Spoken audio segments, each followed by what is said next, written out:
This is ANN News Brief. Sudan's military ruler said on Thursday several officers had attempted a coup in an effort to undermine an agreement between the military and the opposition to share power for 3 years ahead of elections.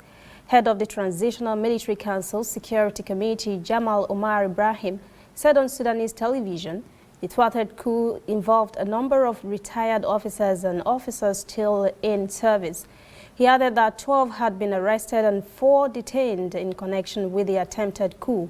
The military council and coalition of opposition and protest groups agreed provisionally last week to share power for 3 years, bringing thousands onto the street to hail a first step towards ending decades of dictatorship.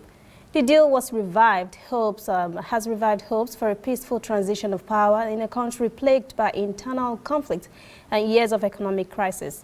But the agreement is yet to be finalized and signed.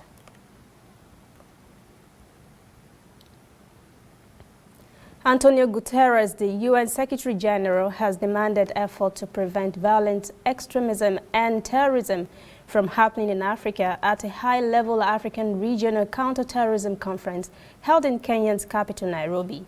He told reporters that preventing terrorism from happening is an important as fighting it, adding that the first prevention is to end conflicts. Guterres noted much more information support should be mobilized for African development. That it is our obligation to raise awareness in the international community and to make the international community understand that to prevent violent extremism in Africa and to fight effectively terrorism in Africa is not only a matter of interest for the Africans, it's a matter of global security. We need a fair globalization.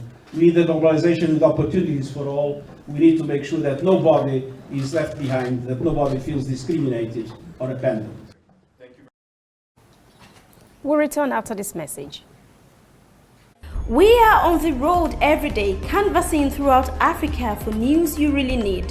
We follow the story everywhere, from every corner of Nigeria to the wide African expanse. We bring you what's making headlines. We connect you with news you can use. ANN, African News Network, in a truly African spirit. The South African National Defence Force says it has deployed police to violence-hit communities in Cape Town, including Bothahuel, Delft, Hanover Park, and Philippi East. At least 20 persons have been killed there since last Friday, including 13 who were shot dead in Philippi East at the weekend.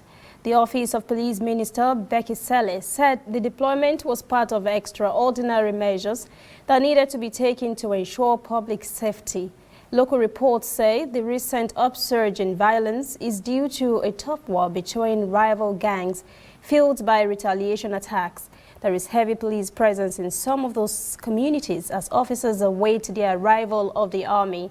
Cape Town's gang problem goes back many decades. While there have been periods of ceasefire, authorities have struggled over the years to maintain lasting peace in those communities. That's ANN News Brief. For details on these and other breaking stories, visit our website, annafrica.news. Conversation continues on our social media platforms, Twitter, Instagram, and Facebook at ANN Africa TV. I am Lucy Adeyemi.